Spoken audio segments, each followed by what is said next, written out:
लोगों का भारतीय जनता पार्टी की प्रेस में स्वागत है। 2014 का वर्ष भारतीय लोकतंत्र के इतिहास में एक विशिष्ट वर्ष है। 2014 के चुनाव में 30 साल के बाद देश की जनता ने किसी एक पार्टी को बहुमत दिया है।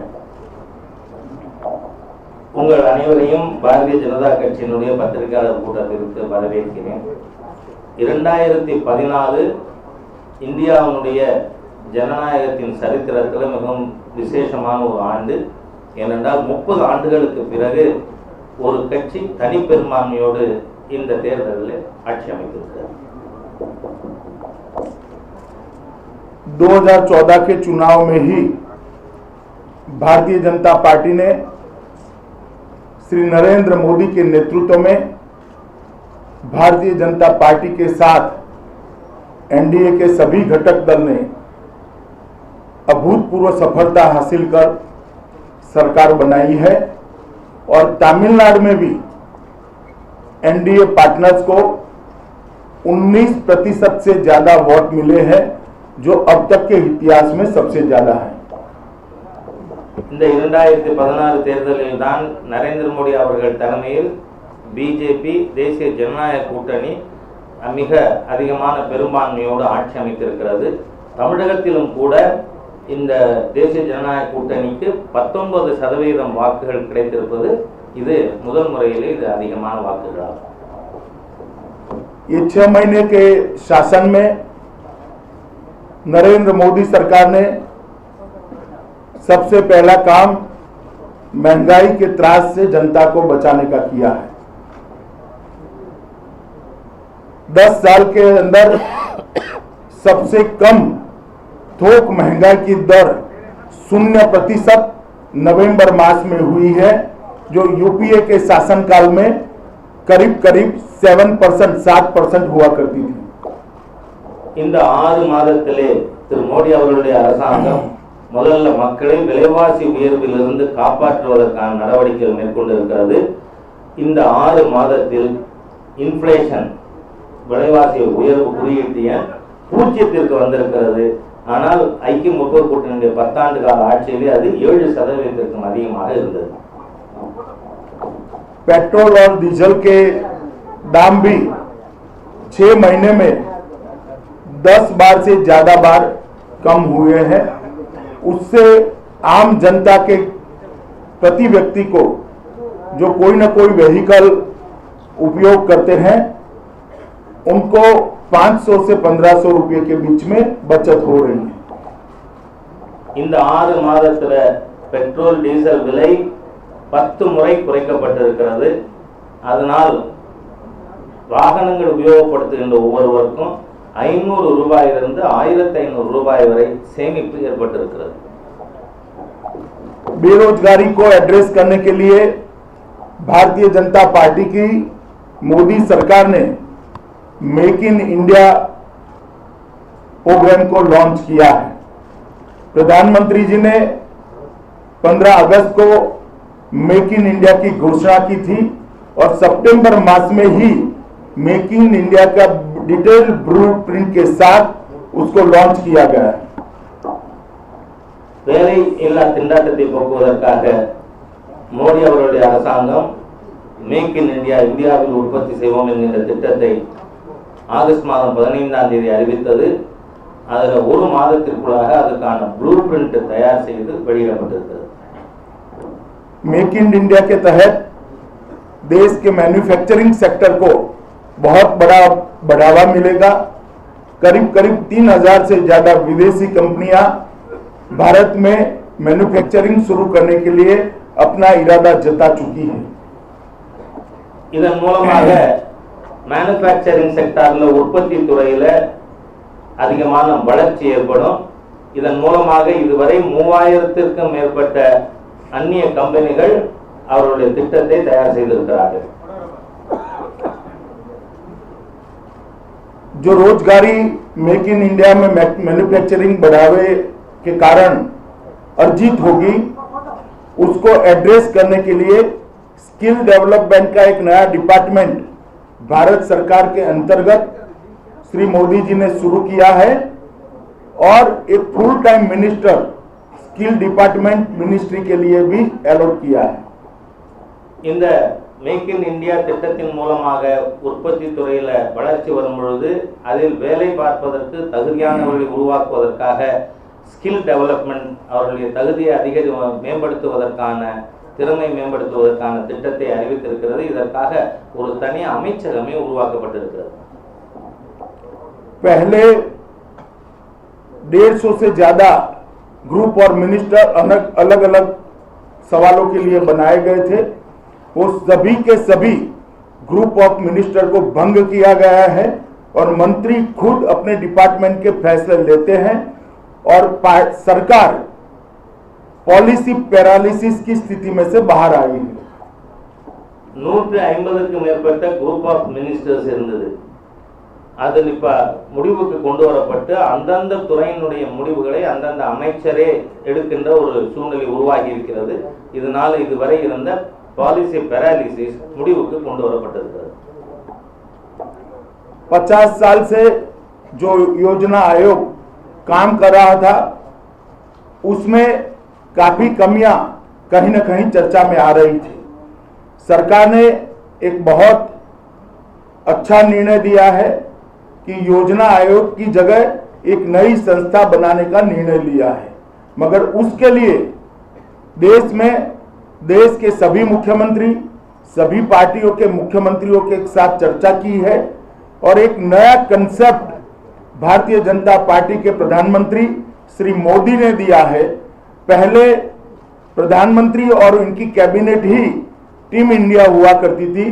अब प्रधानमंत्री जी ने प्रधानमंत्री और उनकी कैबिनेट और देश के सारे मुख्यमंत्री मिलकर टीम इंडिया का एक नया माहौल अपने फेडरल स्ट्रक्चर को मजबूत बनाने के लिए बनाया है।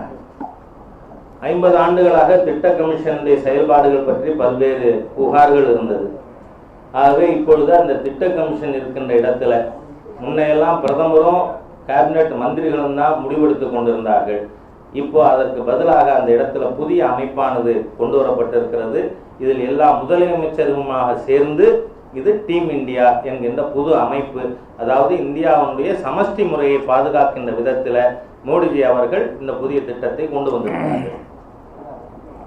देश में 100 नए स्मार्ट सिटी बनाने की शुरुआत मोदी सरकार ने की है और मैं मानता हूं कि अर्बन प्लानिंग की दृष्टि से ये देश में लिया गया आजादी के बाद का सबसे बड़ा महत्वपूर्ण कदम होगा।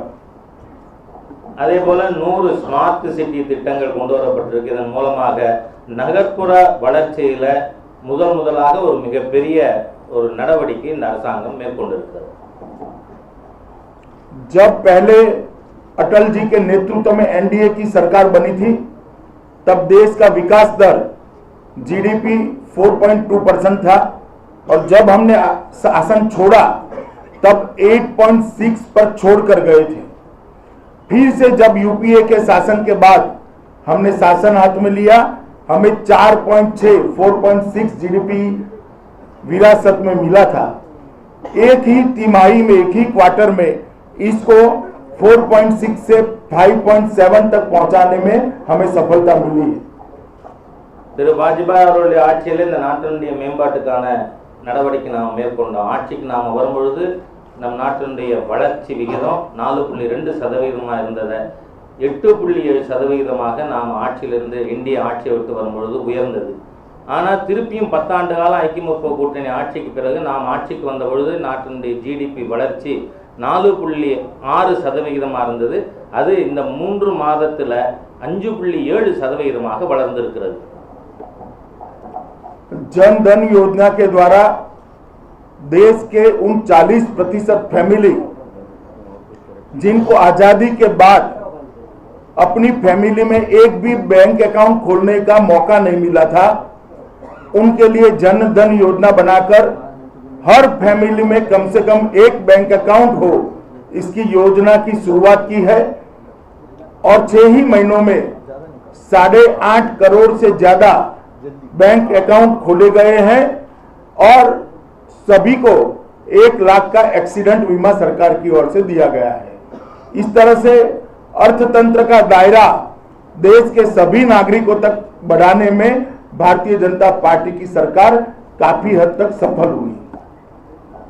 நம் நாட்டில் 40% குடும்பங்களுக்கு வங்கி கணக்கு இல்லாத சூழ்நிலை இருந்தது. ஆகவே ஜனதன் திட்டத்தின் மூலமாக நாம் இப்பொழுது இந்த குறுகிய காலத்தில் 8.5 கோடி புதிய வங்கி கணக்குகள் துவங்கப்பட்டிருக்கிறது. அதாவது இந்த நாட்டினுடைய வளர்ச்சியில பொருளாதார ரீதியாக எல்லாரும் பங்கு பெறுகின்ற விதத்தில் அரசாங்கம் இந்த நடவடிக்கை மேற்கொண்டிருக்கிறது. WTO में यूपी की सरकार ने एक सैद्धांतिक समझौता किया था कि भारत सरकार किसानों को सपोर्ट प्राइस नहीं दे सकती। उसको अमली जामा पहनाने का जब समय आया तब एनडीए सरकार ने, मोदी जी की सरकार ने इस पर कड़ा विरोध किया और दुनिया भर के देशों ने इस बात को स्वीकार किया है कि अब हम खेडूत किसानों को सपोर्ट प्राइस दे पाएंगे और WTO के मेंबर भी बन पाएंगे। WTOல சித்தாந்த ரீதியாக விவசாயிகளுக்கு கொடுக்கின்ற குறைந்தபட்ச ஆதரவு விலை நிறுத்துகின்ற விதத்தில் ஐக்கிய முற்போக்கு கூட்டணி அரசாங்கமானது ஒப்புக்கொண்டிருந்தது. ஆனால் நாம் அந்த நிர்வாகத்திற்கு வந்த பிறகு அதில் மாற்றம் கொண்டு வந்து WTOல நாம் இருக்கின்ற சமயத்திலேயே விவசாயிகளுக்கு குறைந்தபட்ச ஆதரவு விலை நாம நம்முடைய முடிவின்படி கொடுக்க முடியும் என்கின்ற சூழ்நிலையை நாம் இப்பொழுது உருவாக்கி இருக்கிறோம். विदेश नीति के मामले में भी इस सरकार ने 6 महीने में काफी सिद्धियां हासिल की है। करीब करीब सभी पड़ोसी देशों की मुलाकात कर मोदी जी ने पड़ोसी देशों से रिश्ते अच्छे बनाने में एक नई पहल की है। सरकार की शपथ विधि में सभी सार्क कंट्रीज के राष्ट्राध्यक्ष यहां आना अपने आप में एक बहुत बड़ी सिद्धि है और मोदी जी जहां पर भी गए, चाहे वो जापान हो, ऑस्ट्रेलिया हो, अमेरिका हो, ब्रह्मदेश हो, नेपाल हो या भूटान हो, हर जगह पे उनको अच्छी स्वागत हुआ है और देश को मानिए कि एक बड़ा महत्वपूर्ण स्थान दुनिया की राजनीति के अंदर प्रस्थापित करने में 6 महीने में सफलता मिली। வெளியுறவு கொள்கையிலும் கூட இந்த அரசாங்கம் நல்ல முறையிலே செயல்பட்டு கொண்டிருக்கிறது. மோடி அவர்கள் நம்முடைய அண்டை நாடுகளோடு நல்ல உறவை வளர்க்க வேண்டும் என்பதற்காக முதல் படியை மேற்கொண்டிருக்கிறார்கள். அரசாங்கம் பதவியேற்கும் பொழுதே நம்முடைய அண்டை நாடுகள் இங்கே வந்திருந்தது என்பது ஒரு முக்கியத்துவம் வாய்ந்த விஷயம். அதே போல ஷார்க் மாநாடாக இருக்கலாம், அமெரிக்கா, ஜப்பான், பர்மா போன்ற மாநிலங்களுக்கு, நாடுகளுக்கு மோடி அவர்கள் சென்ற இடங்களிலும் கூட மிகப்பெரிய வரவேற்பு ஏற்பட்டது. இதன் மூலமாக சர்வதேச அரங்கிலே நாட்டிற்கு அதனுடைய மதிப்பானது அதிகரித்திருக்கிறது. रक्षा मंत्रालय में भी 10 साल से अनिर्णायकता के कारण जो रक्षा खरीद के सौदे लंबित थे वो सभी ऑर्डर्स देने की प्रक्रिया ये 6 माह में पूरी कर ली है और सबसे बड़ी सफलता ये है कि सबमरीन और हेलीकॉप्टर दोनों टेंडरों में हमने टेक्नोलॉजी ट्रांसफर की कंडीशन डालकर यहां पर मैन्युफैक्चरिंग होगा, टेक्नोलॉजी भी यहां पर ट्रांसफर होगी और उसके कारण मेक इन इंडिया को बहुत बड़ा बढ़ावा मिलेगा। इसमें हमें सफलता मिली। அதே போல ராணுவத்திற்கான தளவாடங்கள் வாங்குவதிலும் கூட மிகப்பெரிய அளவில் நமக்கு சாதகமான சூழ்நிலை ஏற்பட்டிருக்கு. சப்மரீன், ஹெலிகாப்டர் இதெல்லாம் கூட நாம் வாங்கும்பொழுது அதனுடைய தொழில்நுட்பம் நமக்கு அவர்கள் டிரான்ஸ்ஃபர் பண்ணணுங்கிற கண்டிஷனோட இந்த நாட்டில் உற்பத்தி செய்வது மேக் இன் இந்தியா என்கிற திட்டத்தின் மூலமாக நமக்கு தளவாடம் வாங்குவதும் கூட ஒரு சாதகமான சூழ்நிலை உருவாக்கப்பட்டிருக்கிறது. बरसों से लंका और भारत के बीच में तमिल समस्या को लेकर काफी दिक्कतें आ रही थी। पहली बार 5 तमिल मछुआरों को जिनको फांसी दी गई थी उनको माफी दिलाकर वापिस लाने में एनडीए सरकार ने सफलता हासिल की है। मैं मानता हूं कि बहुत बड़ा कूटनीतिक विजय है। அதே போல இலங்கையோடு தமிழர் பிரச்சனையிலே நமக்கு நீண்ட நாட்களாக பிரச்சனை இருந்து வருகிறது. அதிலும் குறிப்பாக 5 தமிழ் மீனவர்களுக்கு அங்கு தூக்கு தண்டனை விதிக்கப்பட்டதிலிருந்து அவர்கள் விடுதலை செய்யப்பட்டு இந்தியாவில் கொண்டு வரப்பட்டு இருக்கிறார்கள். ஆகவே இது ஒரு மகத்தான ஒரு சாதனையாக இந்த அரசாங்கத்திடம் நாம் எடுத்துக்கொள்ள முடியும். अभी भारतीय जनता पार्टी का मेंबरशिप ड्राइव चल रहा है. भारतीय जनता पार्टी ने अपने मेंबरशिप ड्राइव में 10 करोड़ से ज्यादा मेंबर बनाने का लक्ष्यांक रखा है. इस बार मेंबरशिप ड्राइव ऑनलाइन हो रही है और तमिलनाडु में भी हमने 60 लाख से ज्यादा मेंबर बनाने का लक्ष्यांक रखा है. मैं मानता हूं कि 60 लाख मेंबर बनते ही भारतीय जनता पार्टी तमिलनाडु की सबसे बड़ी पार्टी बन जाएगी. தற்பொழுது பாரதிய ஜனதா கட்சியினுடைய உறுப்பினர் சேர்ப்பு இயக்கமானது நடந்து கொண்டிருக்கிறது. அகில இந்திய அளவில் 10 கோடி உறுப்பினர்கள் சேர்ப்பதற்காக நாம் திட்டம் வகுத்திருக்கிறோம். தமிழ்நாட்டிலும் கூட 60 லட்சம் உறுப்பினர்கள் சேர்ப்பதற்கான திட்டமானது வகுக்கப்பட்டு இருக்கிறது. 60 லட்சம் உறுப்பினர்கள் சேர்த்து முடியும் பொழுது தமிழகத்தில் பாரதிய ஜனதா கட்சி எல்லா கட்சிகளையும் விட பெரிய கட்சியாக உருவாகும். जहां तक तमिलनाडु का सवाल है, तमिलनाडु में भी डीएमके, एआईडीएमके, डीएमके, एआईडीएमके इस तरह के सत्ता परिवर्तन के कारण तमिलनाडु काफी पिछड़ा है. தமிழகத்தை பொறுத்தவரை ஒரு முறை திமுக, அடுத்து அதிமுக, பிறகு திமுக, அதிமுக என்று மாறி மாறி அரசாங்கங்கள் வந்ததன் மூலமாக தமிழகம் பல விதங்களிலே பின்னடைவை சந்தித்திருக்கிறது. जहां बीजेपी शासित राज्यों में 11वीं पंचवर्षीय योजना में ग्रोथ रेट 10% था, वहां तमिलनाडु में वो ग्रोथ रेट 8.5% पर सिमट गया है. 11வது ஐந்தாண்டு திட்டத்தில் பாரதிய ஜனதா கட்சி ஆட்சியில் இருக்கின்ற மாநிலங்களில் எல்லாம் 11% வளர்ச்சி இருக்கும் பொழுது தமிழகத்தில் 11வது ஐந்தாண்டு திட்டத்தில் தமிழகத்தினுடைய வளர்ச்சி 8.5% நிலைப்பட்டிருக்கிறது.